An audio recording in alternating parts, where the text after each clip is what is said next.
Hi, nice to be here with you today. The goal with this video is to provide you with a snapshot of the intellectual property system. I will also want to give you a very brief overview of the First Amendment and free speech principles, which likely will become relevant on several occasions during this course.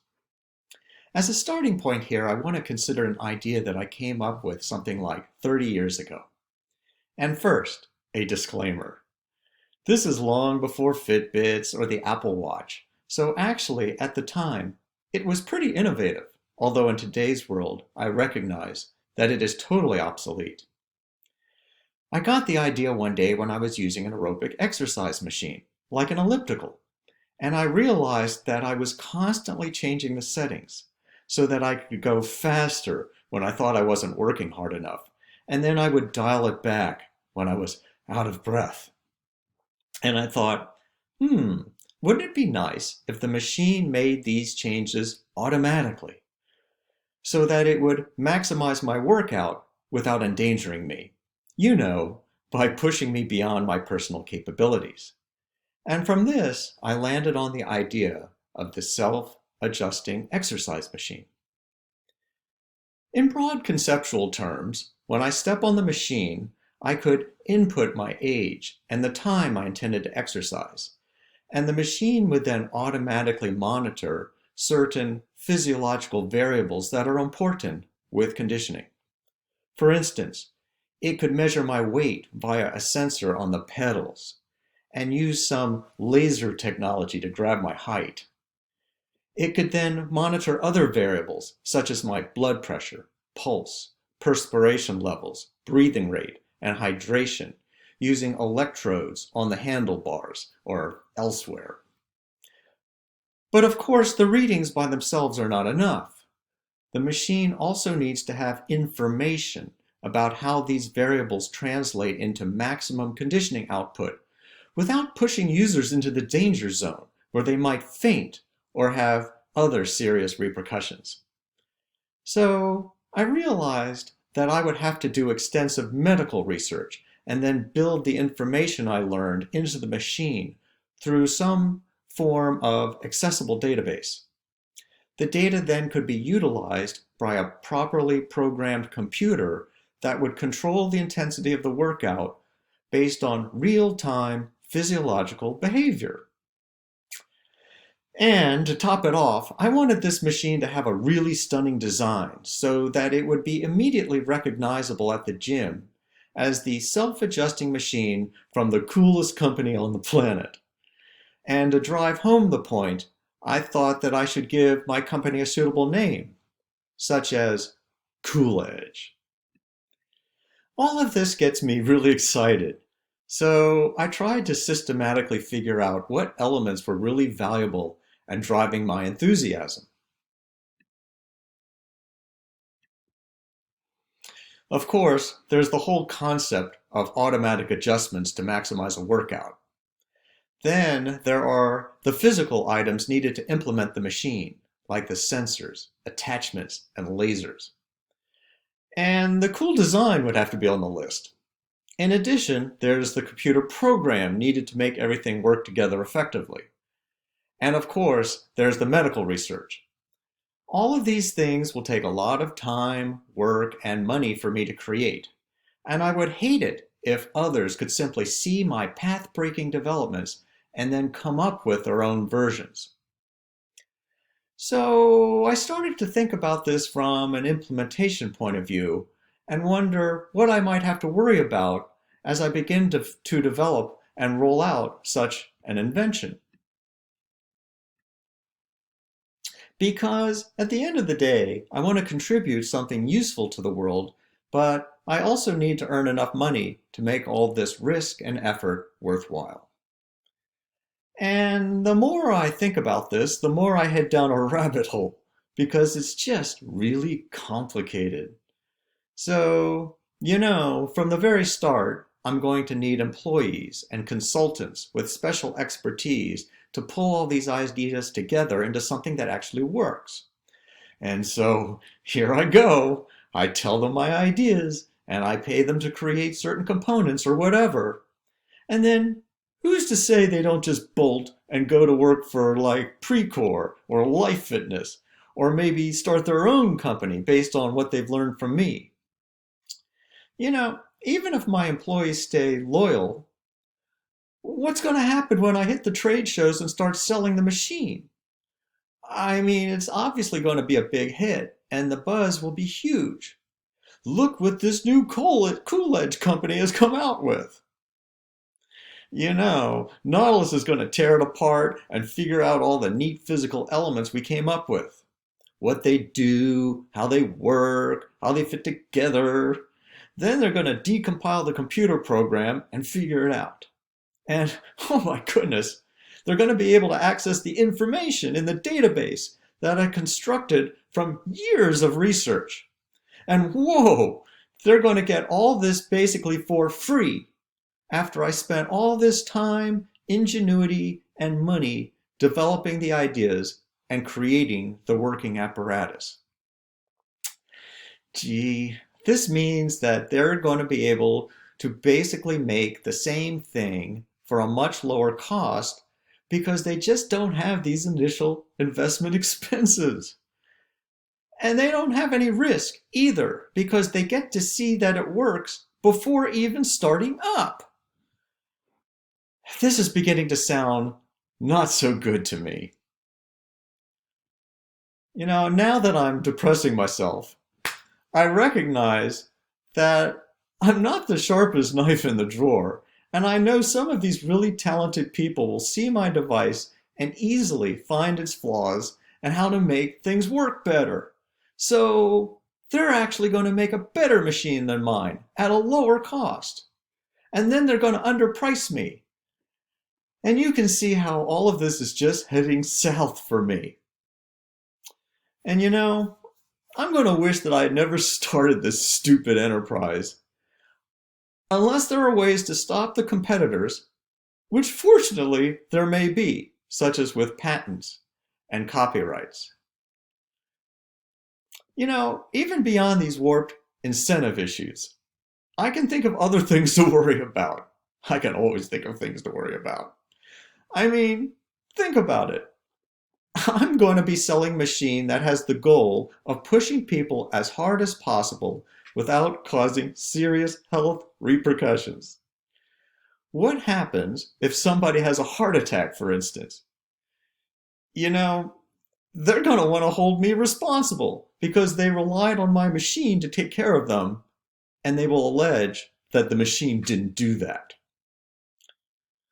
Also, I need to always remember that intellectual property can be a two-edged sword. For instance, we will see that patents may help me overcome some of the hurdles of monetizing the invention. But they equally may undercut my efforts if competitors or others hold them. So, as I proceed, I always have to be mindful of whether I might actually be stepping on somebody else's toes by moving forward. For now, let's go back and consider the ways that other people can torpedo my plans to profit from my invention. I mean, really, they sure pour cold water on any incentives I have to proceed. However, viewing this impartially from 10,000 feet, I do see that in overall terms, society may benefit when others can readily copy my creations, because these new competitors may drive down costs and prices and make improvements that may never have occurred to me.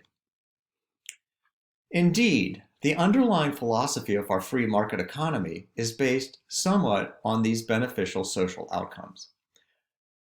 For this reason, whenever we consider implementing laws or policies that may interfere with unlimited rights to compete, we need to have really good reasons for doing so. And we have to be careful that the disruption is no greater than necessary for achieving those purposes. Okay, well, I probably state the obvious. The right to freely compete is all fine and dandy as long as inventors have the incentives to create something that then will be available to copy. it does society no good for its participants to be able to freely copy things that don't exist or they can't see. Thus, perhaps it makes sense to give creators some ability or rights to prevent others from copying their inventions for a sufficient period of time to allow them opportunities to recoup their investments. For, if that were the case, then I would be happy to collaborate, develop, and sell my self-adjusting exercise machine, knowing that I could prevent others from imitating what they learned for a sufficient amount of time so that I could reasonably take on the risk and hopefully profit. So, in a sense, we would be delaying the benefits that society might normally get from free competition, but only for as long as required to get the invention off the ground. And of course, during this time, the potential competitors can evaluate the invention and devise their improvements so that they can hit the ground running as soon as the inventor's exclusive period of protection ends. The key to making all this work appropriately is finding the right balance. That is, on one hand, we want to come up with legal devices to protect inventors from free competition for enough time and to the extent necessary to provide sufficient incentives for them to move forward with their creative activities. On the other hand, we need to return the invention to free competition once those benchmarks have expired so that the inventor is not unduly rewarded. Think of this in terms of Goldilocks. With too little protection, society won't get enough innovation. But with too much, society overpays for what it gets. The goal is like Baby Bear's chair. Not too soft and not too hard, but just right. Oh, and I just want to throw this out there now. And we're going to consider it on several occasions later in the course. But don't always believe the creative folks, such as the recording and movie industries, when they argue that stronger IP laws are in the public interest. It certainly is possible that changes in technology do necessitate certain revisions to preserve the right level of incentives. But it is also possible that the industries simply see an opportunity to overreach and increase their profits at the expense of general social welfare. Okay, so I now just want to give you a brief snapshot of the 4 primary components of the US intellectual property system that give innovators and sellers certain rights against competitors. Do not overly worry about the specifics right now. We're going to cover each of these independently in greater detail later in the course. I just want you to have a holistic sense of the pieces at the moment. So, there we go. So let's start with patents, and most critically, utility patents, which protect useful machines, processes, compositions of matter, and manufactures. Or in other words, basically anything made by humans. Thus, think of utility patents as applying to functional types of inventions. One can also get a design patent for ornamental elements of a product, but we're not going to spend any time on these in this course.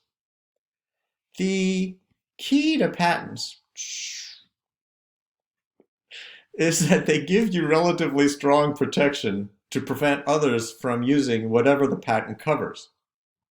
As you might expect, you can stop someone who sees or handles your product from copying the invention.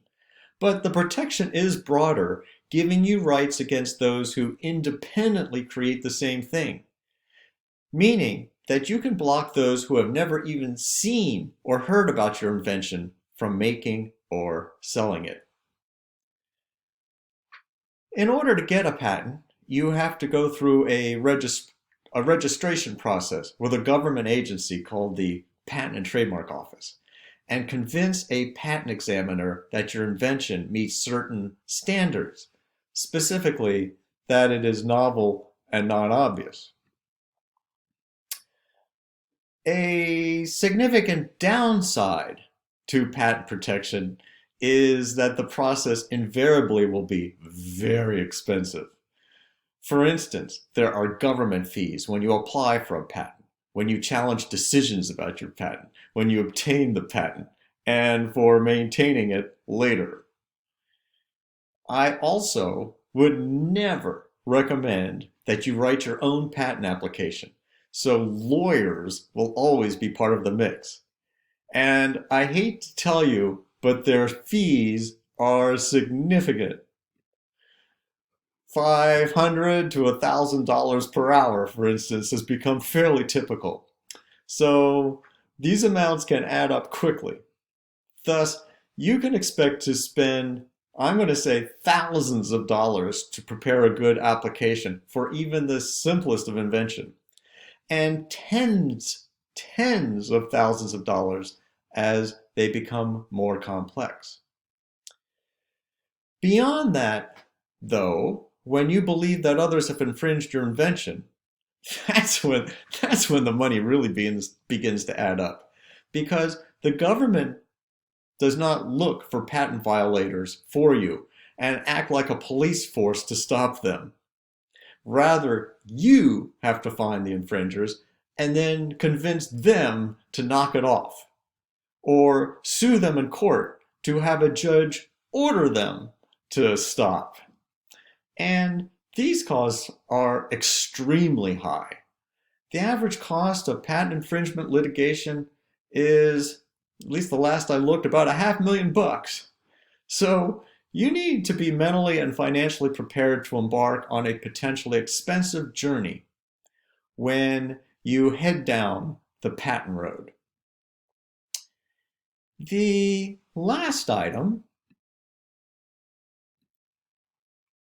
I included on the patent slide is about patent reform legislation called the American Invents Act. That was adopted in 2011 and made some significant changes to U.S. patent principles. For example, and perhaps of most importance, the law changed the notion of patent priority, which involves deciding who is entitled to a patent when two or more people have developed it at around the same time. So, before the new law, the first person to conceive of the idea for the invention would get the patent. But after patent reform, the patent goes to the first inventor to file the patent application. Another important component of the intellectual property system that we will cover is copyright.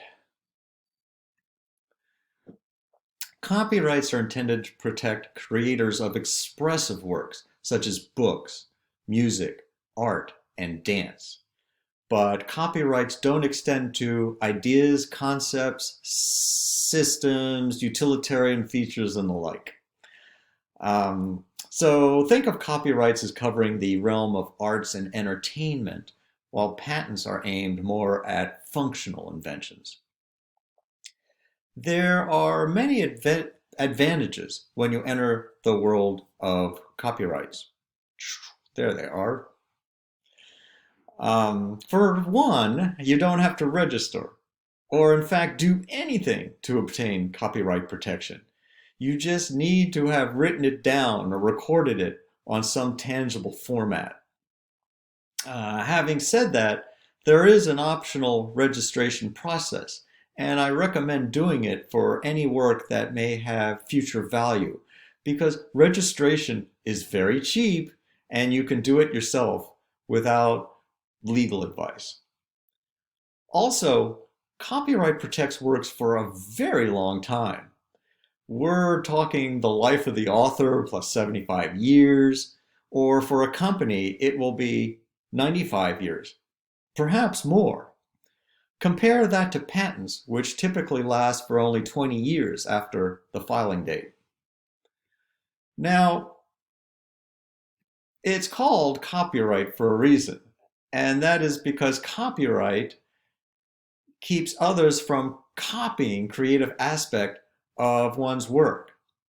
But unlike patents, it does not prevent others from independently creating the same thing. So, if somebody comes up with something similar without having seen or heard your version, then that would not infringe your rights. For this reason, with copyrights, you will always have some burden to prove that the alleged infringer kind of used yours to create their version. But that's not often very hard to do. Also, a copyright does more than keep others from making similar reproductions. In addition, it prevents them from displaying, performing, and transmitting the protected work. So the reach is very broad. Just think, somebody who wants to play your music at a nightclub, stream it over the internet, create a cover song, or whatever, will have to deal with you first. Same with artwork, photographs, or videos. Just consider what this means for our conduct on Instagram, Facebook, or other social media sites. You can see why we're going to have to spend a lot of time on copyrights given their rising importance in our increasingly digital world. Okay, next on my list here is trade secret protection. As the slide says, trade secret laws protect valuable secret information from misappropriation.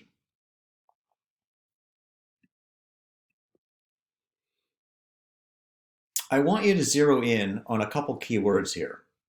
The word valuable, for instance, means that you have information that has worth because others don't know about it. In addition, the word implies that you should treat the information as you would take care of any property that's important to you. The word secret obviously is important.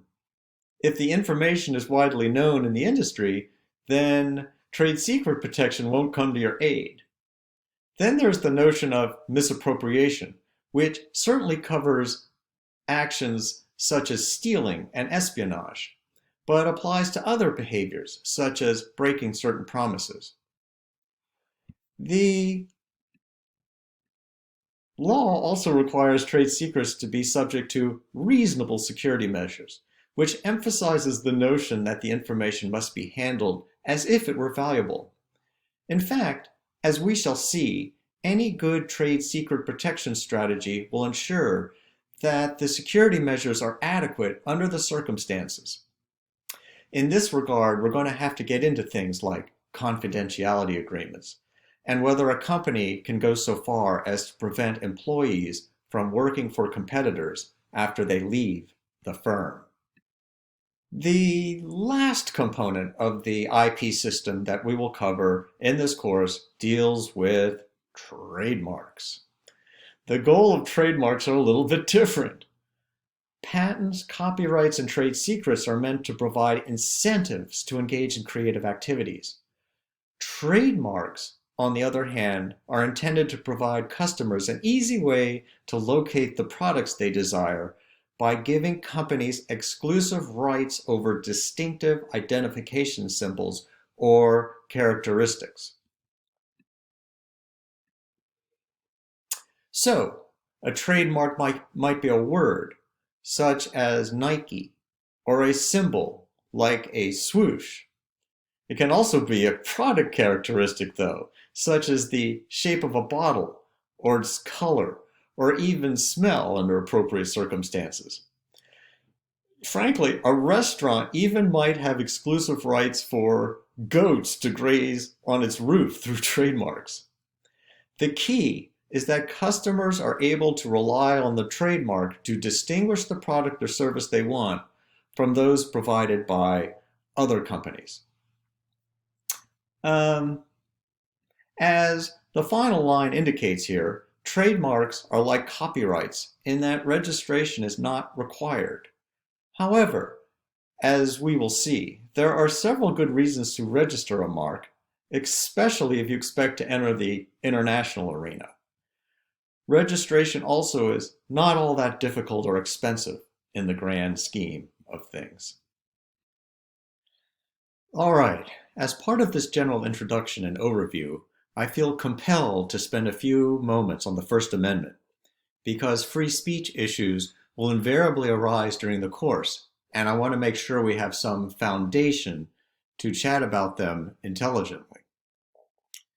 But understand that I only want to give you the briefest of glimpses into the very complicated world of free speech principles in the United States. I'm quite confident that there is an entire course, perhaps several courses, probably in poli-sci, that deal with nothing else but the First Amendment. Also, there are lots of lawyers who do nothing else in their careers but address free speech issues. So we're about to spend 10 or 15 minutes on basically a lifetime of work. As the slide indicates, the First Amendment provides that the government shall make no law abridging the freedom of speech. So let's be clear about something up front, because this is often misunderstood. The First Amendment places limits on what governments can do regarding speech. It does not control what private companies may do. Thus, the government may not be able to tell Facebook what kinds of messages it can or cannot allow on its platform because of the First Amendment. However, this does not mean that Facebook can't decide on its own accord what it believes may be appropriate content for its customers. Thus, when we consider the First Amendment, we are talking about ways that government affects speech, either through laws, executive decisions, or court orders. So, if you think about it for a moment, intellectual property laws give individuals government enforceable rights to prevent others from using, disclosing, or displaying specified information, and thus these laws may raise First Amendment concerns.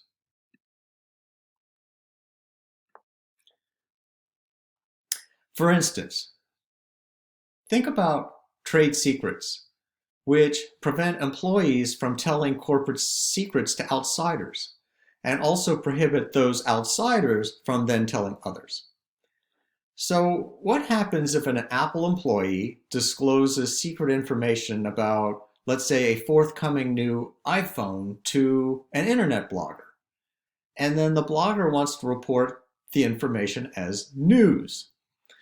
According to trade secret laws, Apple might be able to convince a judge to prevent disclosure of its secrets, but the blogger could then argue that preventing his publication of the newsworthy information violates his rights to free speech. Thus, enforcement of trade secret laws here raises significant tension with First Amendment principles. Or consider all the ways that copyrights might run afoul of the First Amendment.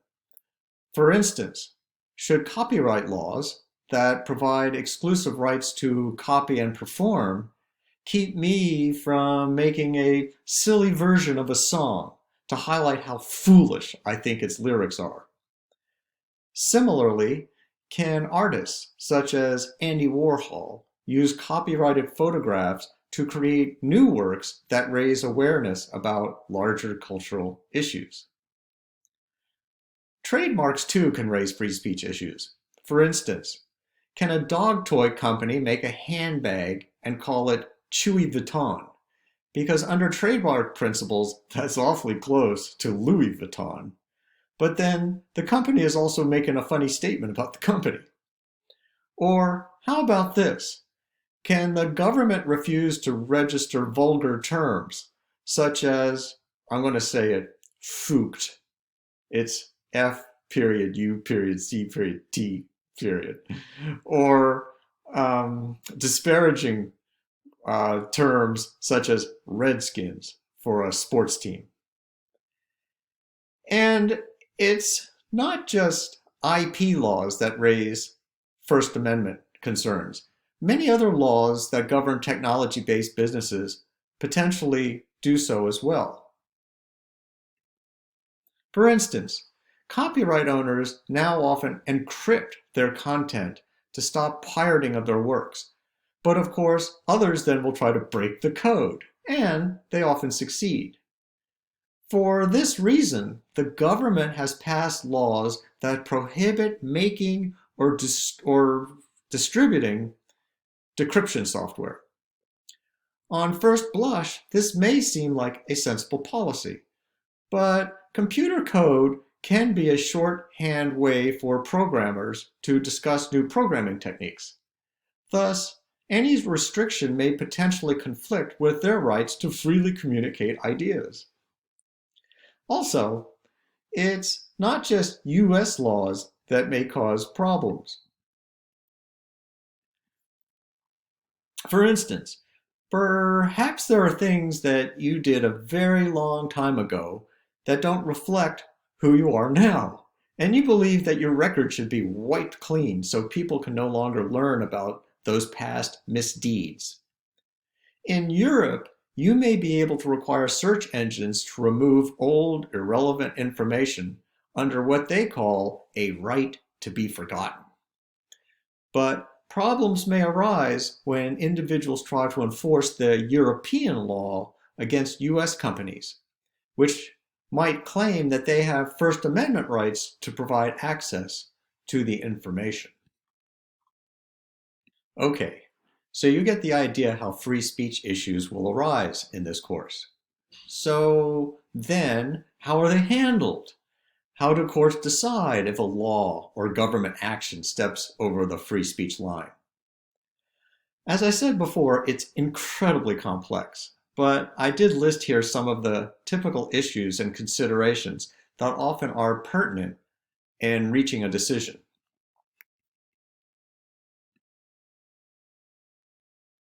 Now, the first thing we have to consider is that the First Amendment protects freedom of speech, emphasizing speech. So we need to ensure that what a government is abridging is actually a form of speech. That's usually pretty easy to determine when the government is restraining what somebody might say, or write, or publish. But speech may take other nonverbal forms besides words. For instance, you can obviously express yourself through actions. Take this, for example, or burning the flag. But the circumstances may be more complex. For instance, what about computer programs? On the one hand, in object code, they are like gears in a machine, but in source code, they can also be read by programmers. So anyway, once we determine that speech is involved, the next issue is what degree of protection should we get? Some kinds of speech, such as obscenity, get none. Of course, we then have to define what obscenity is, and that's something we're not going to do here. Libel also gets no First Amendment protection. This is a topic we'll definitely address later because it's so important with social media.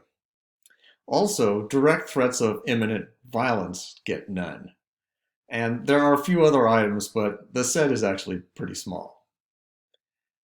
Then there is a middle tier that includes commercial statements, such as advertising, which get some protection from the First Amendment, but not the max.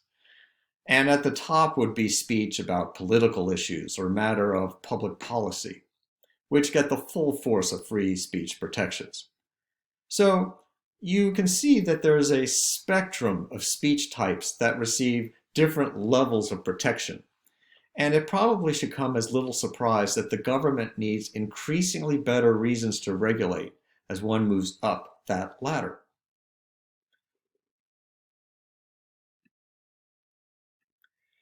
The next issue I have listed asks whether the regulation is aimed at the speech or the effects from the speech. So if the government is limiting your speech because it doesn't appreciate the content, then that raises eyebrows the most. On the other hand, sometimes speech carries secondary effects, and the regulation may be intended to address those resulting problems. For instance, as many of you certainly know, San Luis Obispo has a noise ordinance, which prohibits sounds above a specified decibel levels, especially late at night. So you might think, hey, I have a right to let everyone know what Metallica has to say about a certain issue, and you want to express those words as loudly as you can. But the noise ordinance prevents you from doing so. Of course, that's true, but the issue here is not that the city council hates Metallica. Indeed, the law would apply to Beethoven's Fifth Symphony. So it's not the content that matters, but rather the noise level and how that affects the quality of sleep. What are some other examples of secondary effects? Take regulations in the 1960s that prohibited destroying a draft card. Some individuals wanted to express their opposition to the Vietnam War by publicly burning their draft cards, and they assumed they had a First Amendment right to do so. But the government depended on draft cards to implement its conscription system. So it passed the regulation not so much to keep citizens from expressing their views as to preserve the integrity of its process to draft young soldiers. All right, I could suggest other examples here, but you get the idea. All right, almost finished. The next issue regards the government's rationale for regulating the speech. I've already mentioned how this can matter depending on the type of speech that is regulated.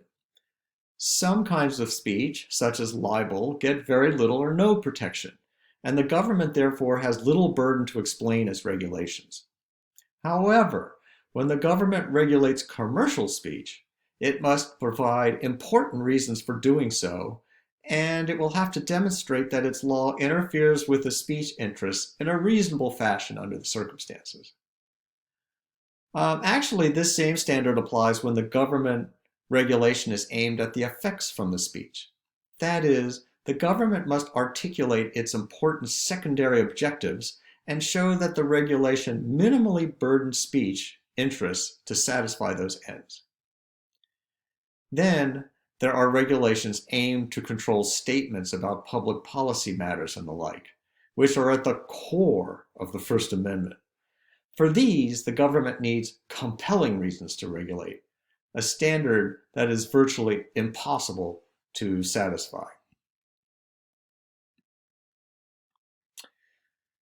So, to wrap this up, I have listed one more item that will come up, especially for trade secrets. This is whether a judge can prevent the speech before he or she has an opportunity to hear all the evidence in the case. In formal terms, the question here is whether the judge can issue what we call a preliminary injunction. Anyway, think again about that case where the Apple employee discloses secret information to a blogger about an upcoming new product rollout. Apple, as usual, wants to present the information with a wowum and zowum news conference. But now the new models are posted on the blogger's website. So Apple's reaction is, oh my goodness, we've got to get this down like now, today. For this reason, Apple wants a court to order the site to pull down the post immediately, before the judge even has a chance to thoughtfully determine if the blogger actually broke the law. In First Amendment terms, this is called a prior restraint. And it is especially worrisome because at the end of the day, the speech may be limited when it never should have been. Okay, well, that ends your crash course in the First Amendment. It also concludes this overall introduction to the intellectual property system. So until next time, goodbye and good luck.